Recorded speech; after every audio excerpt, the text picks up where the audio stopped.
Global Kayastha conference की commercial व entrepreneur wing Chitransh chamber of commerce and industries Jodhpur chapter के प्रथम स्थापना दिवस के उपलक्ष्य में रक्तदान शिविर का आयोजन दिनांक 28 जुलाई 2024 को किया गया, जिसमें गणमान्य अतिथि प्रोफेसर RL माथुर, सेवानिवृत्त प्रिंसिपल लाचू कॉलेज, अनिल माथुर कोलरी, समाज सेवी कायस्थ धर्मशाला हरिद्वार, विमल माथुर MDM एवं doctor Narsingh Mathur in charge Chopasni housing board satellite अस्पताल द्वारा फीता काटकर व दीप प्रज्वलित कर शुभारंभ किया गया।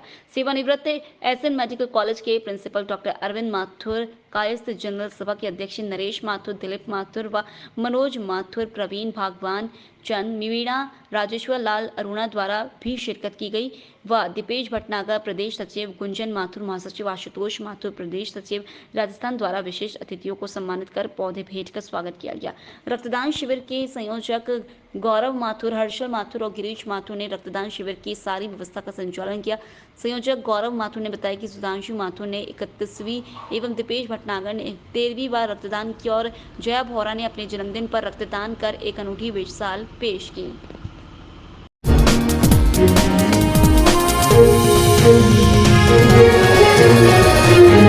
उपखंड के आगरिया पंचायत के गांव आगरिया वाड़ा में केंद्र सरकार और राज्य सरकार के कार्यक्रम हरित राजस्थान के तहत वृक्षारोपण कर कार्यक्रम आयोजित कर पौधारोपण की शुरुआत की गई।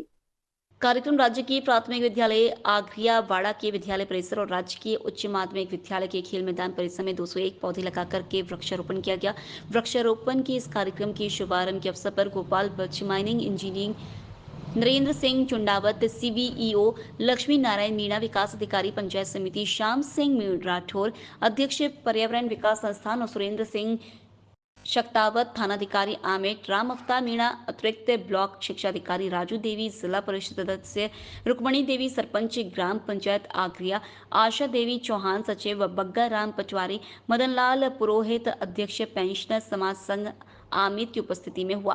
गोपाल बच्च माइनिंग विभाग इंजीनियर ने सभी अतिथियों और ग्रामवासियों को कहा कि हमें जहां पौधे लगाए जा सकें ऐसे स्थान का और चयन कर और पौधे लगाने चाहिए। जितने पौधे की जरूरत पड़ेगी माइनिंग विभाग उसकी पूर्ति करने का पूरा प्रयास करेगा और अधिक से अधिक फलदार पौधे लगाए जाएंगे। खेल मैदान में पर्यावरण विकास संस्थान की तरफ से 201 पौधे विद ट्री गार्ड लगा करके और विद्यालय में उद्यान का निर्माण कर इनकी देखरेख की जिम्मेदारी ली। कार्यक्रम का संचालन स्थान विद्यालय के संस्था प्रधान को कुलदीप पारिक ने किया।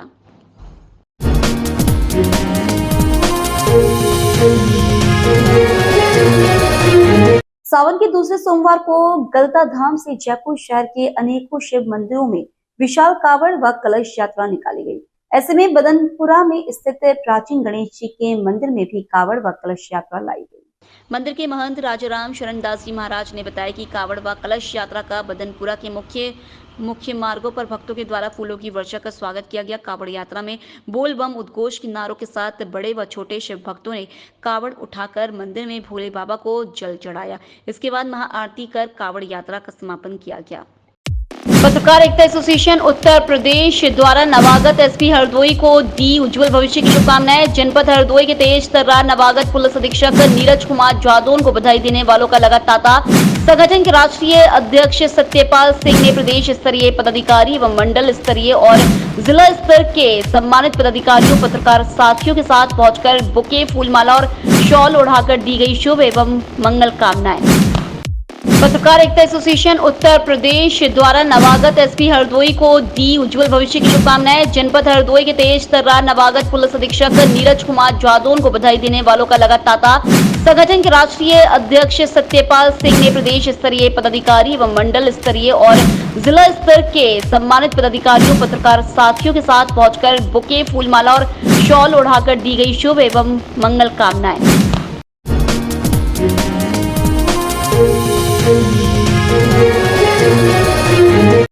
पाली जिला मुख्यालय पर राजस्थान नर्सिंग ऑफिसर यूनियन के तत्वाधान में सैकड़ों नर्सिंग ऑफिसर कार्मिकों द्वारा आज राज्य सरकार के नाम जिला कलेक्टर को ज्ञापन सौंपा गया।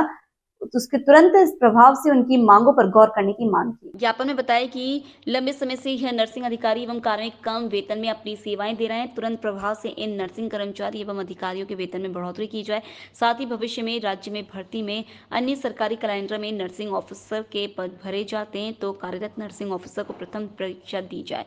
नर्सिंग ऑफिसर कार्मिकों को तुरंत प्रभाव से वेतन में बढ़ोतरी कर समान वेतन सम्मान अधिकार का दर्जा दिया जाए। सरकार द्वारा बेवजह नर्सिंग ऑफिसर को हटाने की प्रक्रिया बंद की जाए। अगर कोई नर्सिंग ऑफिसर किसी मामले में गलती करता है तो उसकी पूर्ण जांच की जाए। जांच में दोषी पाए जाने पर ही इसके खिलाफ कार्रवाई की जाए। आज जिले पर से आए सैकड़ों नर्सिंग ऑफिसर ने अपनी इन विभिन्न मांगों की पूर्ति के लिए राज्य सरकार के नाम जिला कलेक्टर को ज्ञापन सौंपा। मेरा नाम केसर सिंह है। हम आज कलेक्टर महोदय को मुख्यमंत्री के नाम ज्ञापन देने जा रहे हैं। इसमें हमारी सबसे पहली मांग ये है कि हमारे जो अस्थायी नर्सिंग ऑफिसर है उनकी वेतन विसंगति बहुत ज़्यादा कम है, तो वेतन बढ़ाने के लिए हमारी उनकी प्रमुख मांग रहेगी। उसके अंदर जब पहले यूटीबी में कार्यरत नर्सिंग ऑफिसर थे उनकी सैलरी साझा 112 थी, तो जुलाई 2023 में उनकी सैलरी बढ़ाकर 37,900 रुपये की गई। अतः हमें भी चाहता है कि हम अस्थायी नर्सिंग ऑफिसर पद पर कार्य करते हैं और समान पद समान वेतन चाहिए। हमें भेदभाव क्यों है? और हमारे सैलरी बढ़ाए, हमें घर खर्चा चलाना भी बहुत मुश्किल है। हम बहुत पारिवारिक आर्थिक कठिनाइयों से मुश्किल है बहुत, ठीक है। इसके आधार पर हम अगर कलेक्टर साहब को ज्ञापन देने जा रहे हैं। और दूसरी मांग ये है हमारी कि RLC बोर्ड जो कांग्रेस सरकार ने गठन किया था उस बोर्ड का, उसके अंदर 1 जनवरी 2023 के नर्सिंग ऑफिसर को शामिल किया गया है। तो हमारी यही मांग है कि 1 जुलाई 2024 तक के सभी नर्सिंग ऑफिसर और अस्थायी नर्सिंग ऑफिसर को उस काम में शामिल किया जाए। और तीसरी मांग यह है कि भविष्य में राजमेश के अंदर या यूटीबी के अंदर नर्सिंग ऑफिसर की भर्ती हो तो सबसे पहले प्रायोरिटी हमारे प्लेसमेंट एजेंसी के नर्सिंग ऑफिसर को दी जाए तथा और इसके आधार हम मुख्यमंत्री से मांग करते हैं कि समान काम समान वेतन समान पद के अनुरूप ही हमारा वेतन दिया जाए। और चौथी मांग ये है कि हमारे जो भी प्लेसमेंट एजेंसी के माध्यम से जो भाई बहन लगे हुए हैं उनको बिना मतलब के फालतू ऐसे निकाल दिया जाता है। कोई भी काम होने पर अगर कोई गलती करता है तो उसके लिए कमेटी बनाई जाए, कमेटी की जांच की जाए। अगर उसमें वो दोषी पाया जाता है तो उसको हटाया जाए, बिना वजह किसी को भी नहीं हटाया जाए। इसलिए हम आगे की तरफ अब कलेक्टर महोदय को ज्ञापन देने के लिए पैदल रैली निकालेंगे यहाँ से कलेक्टर महोदय के पास। और अगर हमारी मांगे पूरी नहीं होती है तो हम सभी जो राजस्थान में पाली जिले के अंदर सांसद महोदय हो गए, कैबिनेट मिनिस्टर हो गए, MLA साहब हो गए, सबको हम ज्ञापन देंगे। और तभी हमारी मांगे पूरी नहीं होती है तो हम उनके आवास के बाहर धरना प्रदर्शन करेंगे। उनका जिम्मेदार प्रशासन रहेगा और इसकी समय जिम्मेदारी प्रशासन की रहेगी।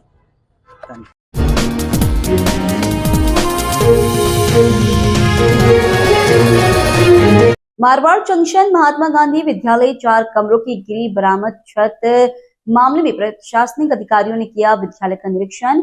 मारवाड़ जंक्शन प्रखंड इसी मामले को लेकर आज जिला कलेक्टर के निर्देश से ब्लॉक स्तरीय अधिकारियों द्वारा विद्यालय का निरीक्षण किया गया।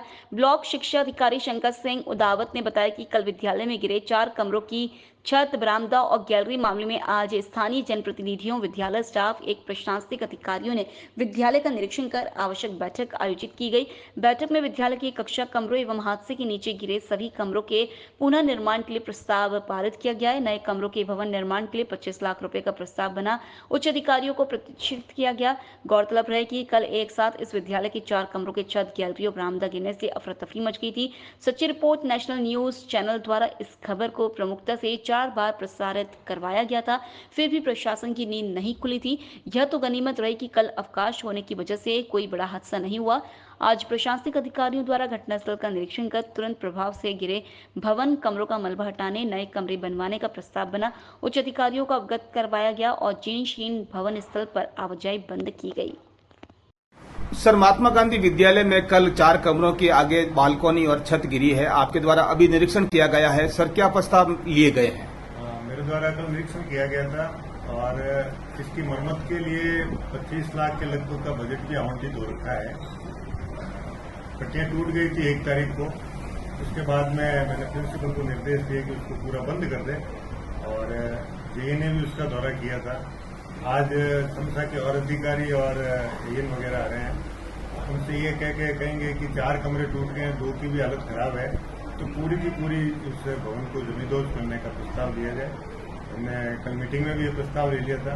माननीय विधायक महोदय से भी दूरभाष पे बात हुई उन्होंने ये आश्वासन दिया कि आप इस पूरी बिल्डिंग जो भी जीर्ण अवस्था के अंदर बिल्डिंग है उसको हटवाइए और वहाँ पे नए कमरे बनाए जाएंगे। उसके लिए विधायक कोष से और राज्य सरकार से भी पैसा दिलवाने की कोशिश करेंगे। सर पास में एक आंगनवाड़ी भी है, आंगनवाड़ी भवन को भी नुकसान पहुंचा है, उसके लिए क्या प्रयास किए जाएंगे? उस पूरे के पूरे जो पुराना जर्जर भवन था उसको बंद कर दिया गया है। आंगनवाड़ी के लिए अलग से कमरे की व्यवस्था करेंगे। बच्चों को वहां नहीं जाने दे रहे हैं। पीछे जो नई बिल्डिंग है 7 कमरे हैं उसमें वर्तमान विद्यालय संचालित किया जा रहा है।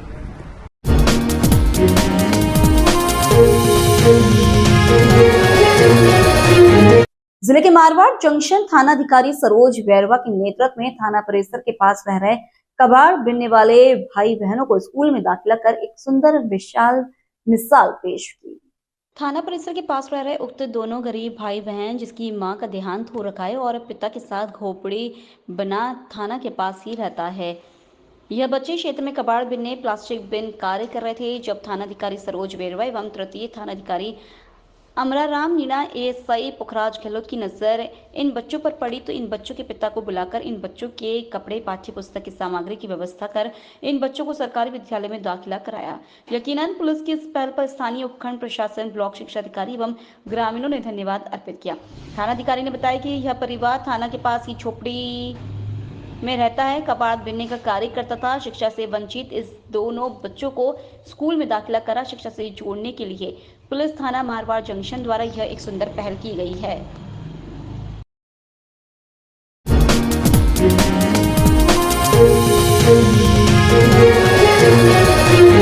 पाली सोमवार को बांगड़ मेडिकल कॉलेज में कार्यरत चिकित्सक शिक्षकों द्वारा आरएसआर नियम लागू न किए जाने के खिलाफ विरोध प्रदर्शन किया गया। यह चिकित्सक 8 दिन से धरना प्रदर्शन कर रहे। आज इन चिकित्सक ने बांगड़ अस्पताल से कलेक्टर कार्यालय तक विरोध शव यात्रा निकालकर सरकार के नाम जिला कलेक्टर को ज्ञापन सौंपा। इस मौके पर बताया गया कि प्रदेश के समस्त 17 राजमहल मेडिकल कॉलेजों में कार्यरत चिकित्सक शिक्षक राज्य RMCTA के तत्वाधान में आरएसआर नियम लागू किए जाने तक प्रदर्शन करते रहेंगे। उप मुख्यमंत्री द्वारा बजट घोषणा में राजमहल कॉलेजों में कार्यरत फैकल्टी पर आरएसआर नियम लागू करने की बात कही थी। चिकित्सक शिक्षकों ने सरकार की हितकारी मंशा को समझते हुए मुख्यमंत्री एवं उप मुख्यमंत्री को धन्यवाद दिया और कहा कि बजट घोषणा यथावत लागू के विपरीत वित्त विभाग एवं राजमहल के अधिकारियों ने उप मुख्यमंत्री की मंशा एवं चिकित्सक शिक्षकों के भविष्य के साथ खिलवाड़ किया है। वित्त विभाग के अनुसार अभी तक जितने भी चिकित्सक शिक्षक राजमहल में कार्य करता है वित्त विभाग के अनुसार अभी तक जितने भी चिकित्सक शिक्षक राजमहल में कार्यरत हैं उनका डाइंग कैडर होगा। वह अगस्त 2024 के बाद जो भी नए चिकित्सक शिक्षक राजमहल में भर्ती होंगे उन पर आरएसआर नियम लागू होंगे। वित्त विभाग के अधिकारियों की सोच ने राजमहल चिकित्सक शिक्षकों के समुदाय को दो फाड़ कर दिया है। एक तरफ वो चिकित्सक हैं जो वर्षों से आरएसआर नियम की मांग कर रहे हैं, उन पर आरएसआर न लगाकर उन्हें समस्त लाभों से वंचित कर दिया गया है। वहीं दूसरे चिकित्सक शिक्षक हैं जिन्हें आरएसआर नियमों सहित समस्त लाभ दे दिए हैं। वित्त विभाग के द्वारा पैदा की गई स्थिति से समस्त चिकित्सक शिक्षक ठगा सा महसूस कर रहे हैं। चिकित्सक शिक्षकों ने मुख्यमंत्री से अपील की है कि वित्त विभाग के अधिकारियों को मार्गदर्शन देते हुए इस असमंजस की स्थिति से निजात दिलाई जाए। इस मौके पर काफी संख्या में चिकित्सक शिक्षक मौजूद रहे।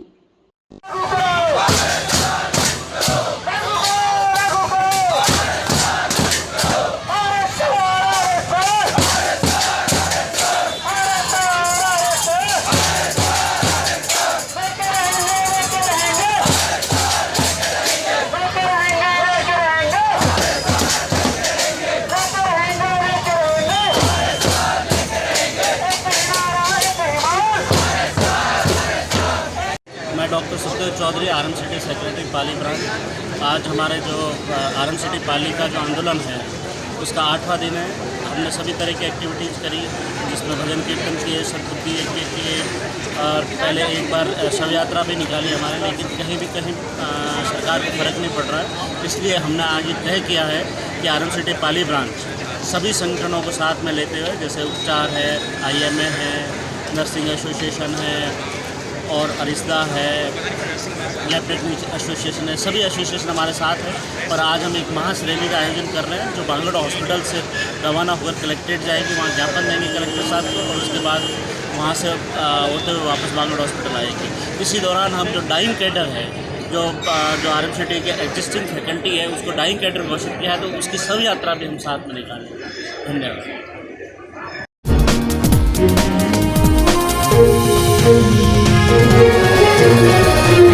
पाली जिला मुख्यालय पर मेहता पेट्रोल पंप पर पेट्रोल भरने गए एक युवक के साथ पेट्रोल पंप के कार्मिकों द्वारा बेरहमी से पिटाई करने और पेट्रोल नहीं भरने पर पीड़ित युवक द्वारा कोतवाली थाने में मामला दर्ज करवाया गया। मामले में बताया कि मेहता पेट्रोल पंप पर कार्यरत कर्मचारियों द्वारा उसके गाड़ी में पेट्रोल नहीं भरा गया। इस बात को लेकर पेमेंट देने के बाद भी पेट्रोल नहीं भरने पर उल्टा कार्मिकों ने उनके साथ मारपीट की। पुलिस द्वारा उक्त मामला दर्ज कर दिया गया है और पुलिस पूरे मामले की जांच में जुटी है। तो वहीं पीड़ित युवक और उसके परिजनों ने उसके साथ मारपीट करने वाले मेहता पेट्रोल पंप के उक्त कर्मचारियों के खिलाफ कठोर कार्रवाई की मांग की। वहीं पेट्रोल पंप मालिक द्वारा भी थाने में रिपोर्ट दी गई। पुलिस पूरे मामले की जाँच में जुटी है। मैं रमेश परियार, गाचीवामा सभा पूर्व अध्यक्ष। आज हमारे जीतू भाई पेट्रोल भराने गए थे। वहाँ पेट्रोल भरवाने के बाद में उन्होंने कहा कि भाई पेटीएम पैसा कर रहा हूँ मैं, तो उन्होंने पेटीएम से पैसा भी कर दिया। पैसा करने के बाद में जीतू भाई ने पेट्रोल भर के बाद में उन्होंने पूछा भाई पेट्रोल भर दिया गया? उसने बोला हाँ भर दिया। पेट्रोल नहीं भरा, उसमें पेट्रोल बहुत कम पेट्रोल भरा। तो जीतू भाई ने कहा कि पेट्रोल वापस एक बार चेक करके मुझे बता दो पेट्रोल भर दिया। तो जीतू भाई ने उन्होंने पेट्रोल चेक करने के जीतू भाई ने वीडियो बनाना शुरू कर दिया। वीडियो बनाने लगे बाद लगे कि पेट्रोल कम भरा। कम भरने के बाद में उनके साथ में 4-5 जने लड़के थे, 3 जने लड़के थे, पीछे से आगे पूरी स्टाफ थे, वो पीछे से आगे मारपीट शुरू की। वो वीडियो हमारे पास में पड़ा है। इतनी जोर से मारपीट की हुई है कि आप खुद देखोगे उसमें मालूम पड़ जाएगा। अगर मैं कानून पुलिस वालों से ये निवेदन करता हूँ उसको हाथों हाथ अरेस्ट करें। मेहता पेट्रोल पंप और ये मडिया रोड SBI बैंक के सामने आगे भी कुछ घटना हो चुकी है उस पेट्रोल पंप पे। तो आपके क्या मांगे? मेरी मांग ये है कि उन दोनों को तो पहले गिरफ्तार करें और उस पेट्रोल पंप की जांच करावे कि मेहता पेट्रोल पंप की ये पेट्रोल कम क्यों भर रहे हैं।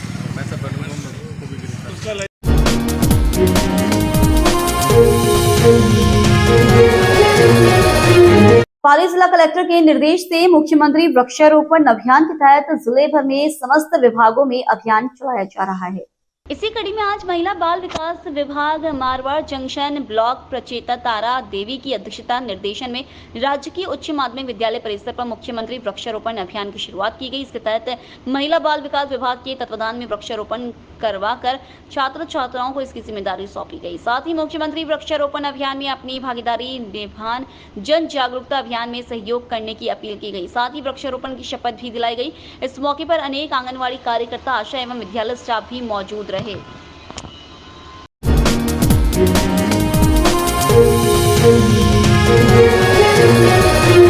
जिले के मारवाड़ जंक्शन राजकीय अस्पताल परिसर पर जिला चिकित्सालय प्रभारी एवं जिला कलेक्टर के निर्देश से चिकित्सा कार्मिकों एवं आंगनवाड़ी आशाओं की सेक्टर मीटिंग का आयोजन हुआ। ब्लॉक चिकित्सा अधिकारी जीत कुमार गुर्जर एवं ब्लॉक प्रभारी महेंद्र सिंह के निर्देशन में उक्त बैठक मीटिंग का आयोजन हुआ। मीटिंग में टीकाकरण, मौसमी बीमारियों को लेकर आवश्यक दिशा निर्देश जारी किए गए। साथ ही प्रधानमंत्री स्वास्थ्य बीमा योजना एवं राज्य सरकार की जनहितकारी योजनाओं के बारे में प्रचार प्रसार एवं प्रगति रिपोर्ट के बारे में जानकारी ली गई। साथ ही पोर्टल पर आभा IG स्वास्थ्य बीमा की प्रगति रिपोर्ट के बारे में आवश्यक दिशा निर्देश जारी किए गए। महत्वपूर्ण सेक्टर मीटिंग में उपखंड मारवाड़ जंक्शन क्षेत्र के समस्त चिकित्सा कार्मिकों, आशाओं ने हिस्सा लिया।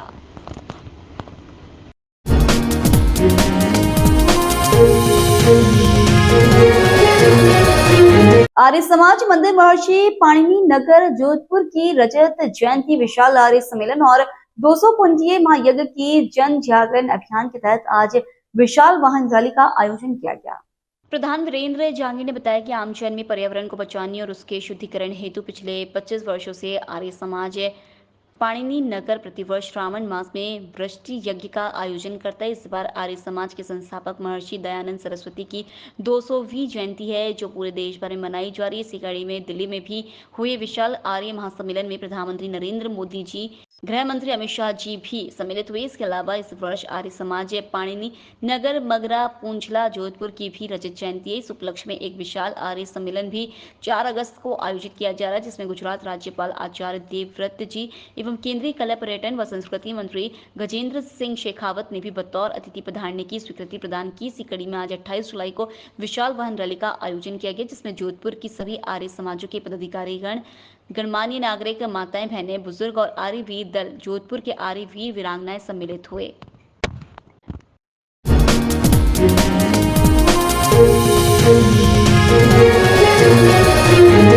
जनपद बिजनौर की धर्मनगरी धामपुर में आज 7 दिवसीय श्रीमद् भागवत कथा ज्ञान यज्ञ महोत्सव का शुभारंभ हुआ।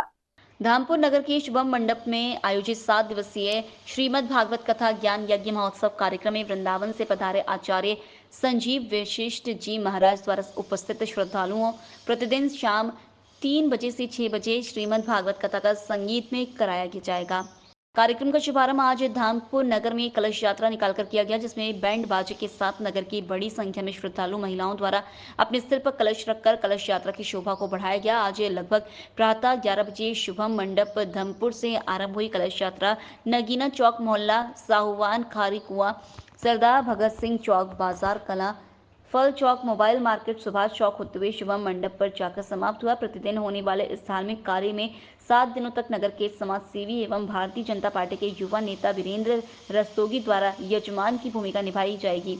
इसके अतिरिक्त अशोक कुमार अग्रवाल होंडा, नगर की धार्मिक संस्था श्री हरि कृष्ण संकीर्तन मंडल के महंत पीयूष कुमार अग्रवाल, शुभम मंडप के संचालक नमन जैन, मुन्नालाल हवाई केटर्स, नरेश कुमार सैनी, बबलू सीनी कारीगर आदि द्वारा भी यजमान की भूमिका निभाई जाएगी। आदर्श जी नगर विकास समिति द्वारा शिक्षा को बढ़ावा देने के उद्देश्य से सम्मान समारोह आयोजित किया गया। महिला महाविद्यालय में आयोजित समारोह में कक्षा 1 से 8वीं के विद्यार्थियों को शिक्षण सामग्री प्रदान के साथ ही 10वीं से 12वीं तक के 60% से अधिक अंक लाने वाले 250 छात्र छात्राओं का सम्मान किया गया। मुख्य अतिथि के रूप में विद्या प्रकाश खिंजी, लक्ष्मण सिंह खिंजी व हस्तीमल चौहान उपस्थित रहे। ओपी बोराणा ने समिति की गतिविधियों पर प्रकाश डाला। अध्यक्ष डॉक्टर एस.के. चौहान ने सम्मानित छात्र छात्राओं से समाज के साथ देश के विकास में अपना योगदान देने की अपील की। इस मौके पर भरत आसेरी, प्रदीप पवार, उपाध्यक्ष राजेंद्र आसेरी, लक्ष्मी चंद सांखला, प्रवीण चौहान आदि मौजूद थे। संचालन डॉक्टर कमल किशोर सांखला ने किया। अंत में डायालाल चौहान ने धन्यवाद ज्ञापित किया।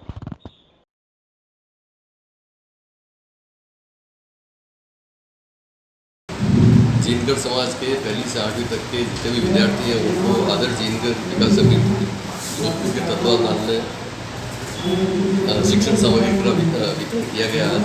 इसमें 138 लड़के और लड़कियों को शिक्षण सामग्री दी गई, जिसमें स्कूल बैग, कॉपियाँ, पेन, ज्योमेट्री बॉक्स, पेंसिल, जूते, वाटर बोतल, लंच बॉक्स और शूज़ और मोजे, ये सारी सामग्रियाँ 1ली से 8वीं तक के विद्यार्थियों को दी गई। इसी तरह से 10th और 12th के जो विद्यार्थी हैं उनको डॉक्यूमेंट्स फोल्डर और कॉपियाँ और पेन सेट दिया गया।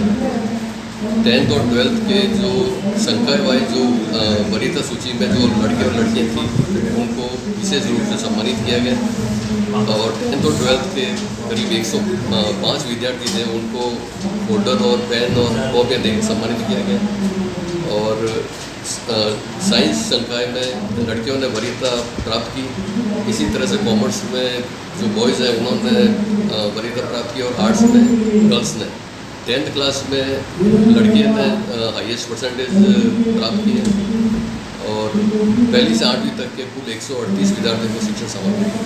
कहीं न कहीं इस तरह के कार्यक्रमों से शिक्षा में बढ़ावा मिलेगा समाज में? बिल्कुल, ये हम जो प्रोग्राम कर रहे हैं वो सरकारी विद्यालय में जो पढ़ने वाले विद्यार्थी हैं उनको ये सारी सामग्री दे रहे हैं ताकि जो नीडी जो बच्चे हैं उनको ये सारी चीज़ें मिल सकें। इसके अलावा जो निर्धन छात्र हैं और जो कंपटीशन में भाग ले रहे हैं, बड़े कंपटीशन में भाग ले रहे हैं, उनके लिए समाज क्या कर रहा है? नहीं, अभी हमारा प्रोग्राम है वो 10th और 12th तक के विद्यार्थियों का है। उसके हायर एजुकेशन जो कॉलेज एजुकेशन है उसके लिए अभी समिति ये काम नहीं कर रही। बात कोचिंग की करें तो छात्रों के लिए कोई कोचिंग क्लासेस वगैरह? कोचिंग हमारे यहाँ जैसा में कोचिंग चल रही है, हमारे जीनकर समाज के जो विद्यार्थी हैं जैसे नीट की कंपटीशन का जो तैयारी कर रहे हैं उनको वहाँ निःशुल्क है वो कोचिंग दी जा रही है। समाज के नाम क्या संदेश है आपका, क्या मैसेज है? समाज के लिए संदेश है कि बच्चों के लिए एजुकेशन के संबंध में इस तरह का वातावरण बनाएं कि बच्चे अच्छे मतलब परसेंटेज गेन कर सकें और आगे कंपटीशन एग्जाम फाइट करके और अच्छे मुकाम तक पहुंच सकें। शहर की बात करें तो शहर में तो फिर भी जागृति है, दूर दराज के गांव ढाणियों में कहीं कहीं समाज पिछड़ रहा है, उसके लिए संस्था क्या कर रही है? ये हमारा जो प्रोग्राम है वो जोधपुर नगर निगम क्षेत्र के जो विद्यार्थी हैं, अब इसमें जो जोधपुर के आसपास के जो गांव हैं जैसे जालोर डिस्ट्रिक्ट है, पाली के हैं, वहाँ के लोग भी यहाँ जोधपुर हमारे जिनकर समाज के रहते हैं, उनके बच्चों को भी हम ये सामग्री सारी दे रहे हैं जो जोधपुर नगर निगम क्षेत्र में रहते हैं। जी, आपका परिचय? मैं डॉक्टर SK चौहान, अध्यक्ष आदर्श जिनकर विकास समिति जोधपुर। अलवर शहर के अपना घर शालीमार डायरेक्टर अशोक सैनी उनके पूरे परिवार उनकी टीम ने राम मंदिर के मंदिर में रुद्र अभिषेक किया। साथ ही सभी भोलेनाथ के भक्तों ने भी भोलेनाथ भगवान को दूध दही गंगाजल से करवाया गया स्नान। पूरे राजस्थान में अलवर के अंदर ही एक भव्य राम मंदिर है जो अपना घर शालीमार के अंदर स्थित है। अलवर शहर के अपना घर शालीमार डायरेक्टर अशोक सैनी उनके पूरे परिवार उनकी टीम ने राम मंदिर के मंदिर में रुद्र अभिषेक किया। साथ ही सभी भोलेनाथ के भक्तों ने भी भोलेनाथ भगवान को दूध दही गंगाजल से करवाया गया स्नान। पूरे राजस्थान में अलवर के अंदर ही एक भव्य राम मंदिर है जो अपना घर शालीमार के अंदर स्थित है।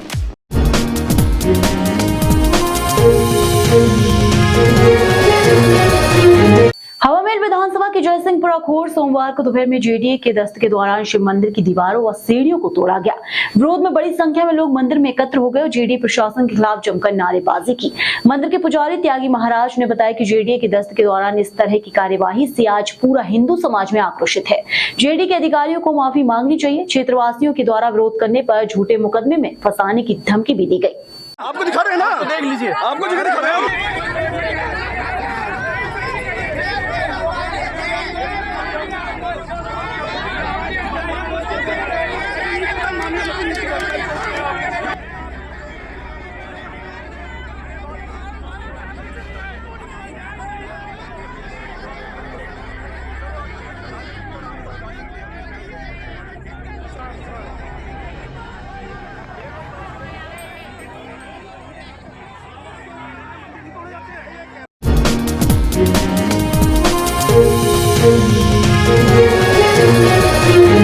सेंदरा मुखीधाम में महिला मंडल सेंदरा की महिलाओं ने कलावती पालीवाल के नेतृत्व में छायादार पौधारोपण कर पर्यावरण के प्रति जागरूकता का परिचय दिया। इस अवसर पर शीतल प्रजापति ने उपस्थित सभी को अपने घर के आसपास एक एक पेड़ लगाकर उसकी देखभाल करने की शपथ दिलवाई। इस मौके पर दुर्गा मालवीय, शारदा टाका, प्रेम देवी टाक, सुगना सहित अन्य महिलाओं ने अपने हाथों से मुक्तिधाम में एक एक पौधा लगाया।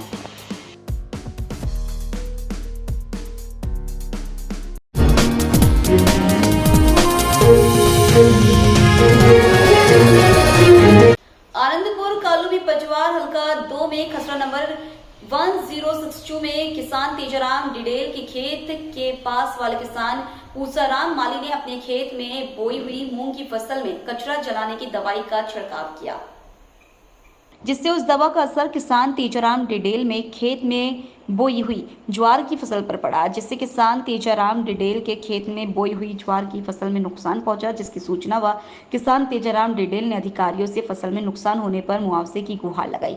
जिसके बाद मौके पर पटवार हल्का 2 आनंदपुर कालू पटवारी ललिता मौके पर पहुंची और किसान के खेत में फसल में हुए नुकसान का निरीक्षण कर कार्रवाई शुरू की। मैं किसान तेजाराम, पिता का नाम सुकाराम, जो कि आज मैं अपने खेत में गया था। आनंदपुर कालू सेकेंड बस्ती में आता है, खसरा नंबर 1062, जिसमें मेरे पास पुकाराम माली का खेत है, जो अपने मूंग की फसल में दवा छिड़काव कचरे की कर रहा था, जिससे मेरे खेत में जाने के कारण से लमसम आधा बीघे से ज़्यादा मेरी ज़मीन में जवार की फसल बाई हुई थी, जो संपूर्ण तरह नष्ट हो गई है। मैंने मौके पर पटवारी व उच्च अधिकारियों को भी अवगत कराया है। जल्द से जल्द मेरी फसल का मुआवजा प्रदान करने की कोशिश करें। साथ ही अधिकारियों से निवेदन है इस बात को जल्दी ही संज्ञान में लें।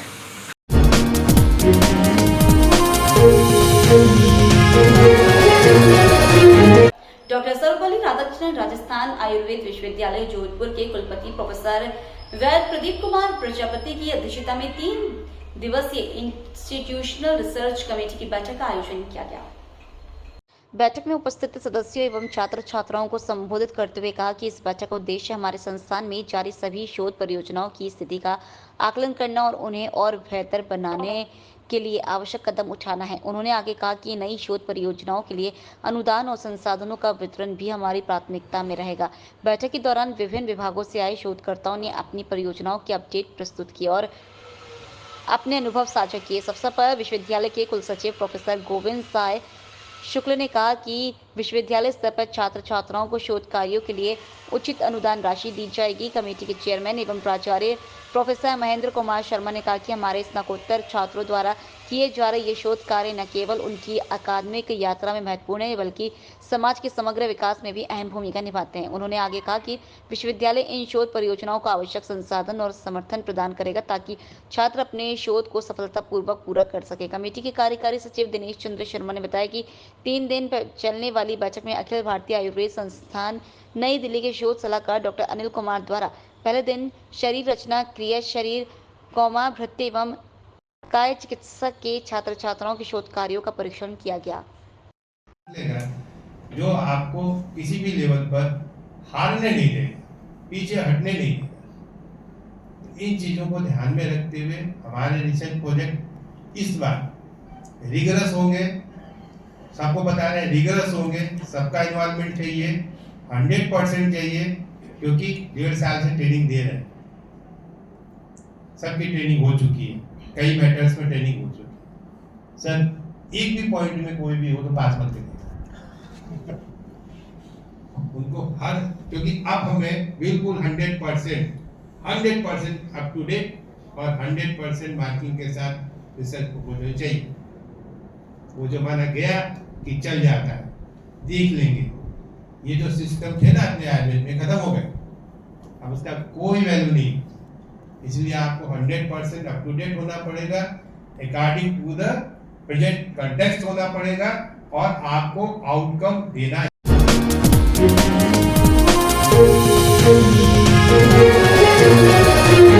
जोधपुर स्वर्गीय अमित बूढ़ा गुल्लू भा की स्मृति में टीम रुद्राक्ष द्वारा रक्तदान शिविर का आयोजन Shri Shri Ravishankar blood donation centre में किया गया। इस रक्तांजलि में महिलाओं एवं युवाओं ने बढ़ चढ़कर हिस्सा लिया। इस रक्तांजलि में महिलाओं एवं युवाओं ने बढ़ चढ़कर हिस्सा लिया। इस रक्तांजलि में रोटरी ब्लड बैंक एवं महात्मा गांधी हॉस्पिटल की ब्लड बैंक टीम ने सहयोग किया। इस आयोजन में कुल 123 यूनिट रक्त संग्रहण किया गया।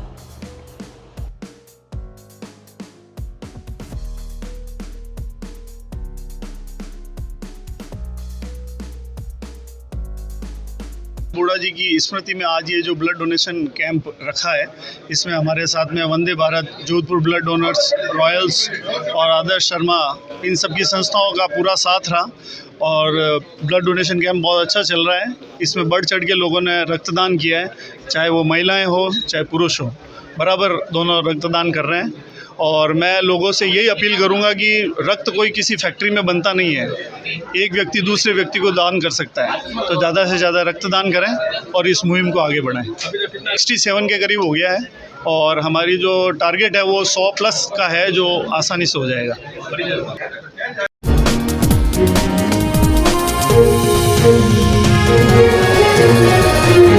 मजदूरों को हेल्पलाइन के प्रमोशन को बढ़ाने हेतु रोसा संस्था की ओर से लेबर अड्डा उन्नाव में हेल्पलाइन प्रमोशन हेतु कैंप का आयोजन हुआ।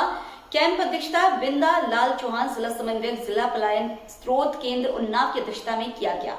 कैंप अध्यक्षता बिंदा लाल चौहान, जिला समन्वयक, जिला पलायन स्रोत केंद्र उन्नाव की अध्यक्षता में किया गया।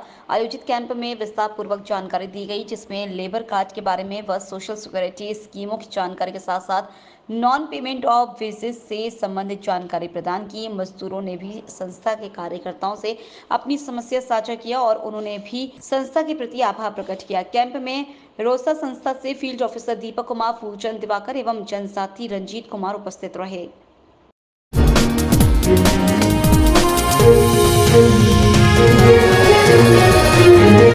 सकल जैन समाज के रामचौक स्थित के पास बनने वाले पार्श्वनाथ जैन मंदिर की शिलाओं की हुई पूजा अर्चना। सकल जैन समाज द्वारा किया जा रहा मंदिर का जीर्णोद्धार। इन शिलाओं में अग्नि दिशा में नंदा शिला, दक्षिण दिशा में भद्रा, नैऋत्य दिशा में जया शिला, पश्चिम दिशा में रिक्ता शिला, वायन दिशा में अजिता शिला, उत्तर दिशा में अपराजिता शिला, ईशान दिशा में शुक्ला शिला, पूर्व दिशा में शोभागिनी शिला एवं मध्य भाग में धरणी शिला को किया गया स्थापित। इन सभी शिलाओं के मुख्य लाभार्थी शांतिलाल सेठ, धर्मचंद खाबिया, देवेंद्र बापना, रोशनलाल कोठारी, महात्मा परिवार, सेठ समाज, डांगी परिवार, प्रकाश बांधिया एवं मुख्य शिला के लाभार्थी प्रताप सिंह एवं मेहता परिवार रहे।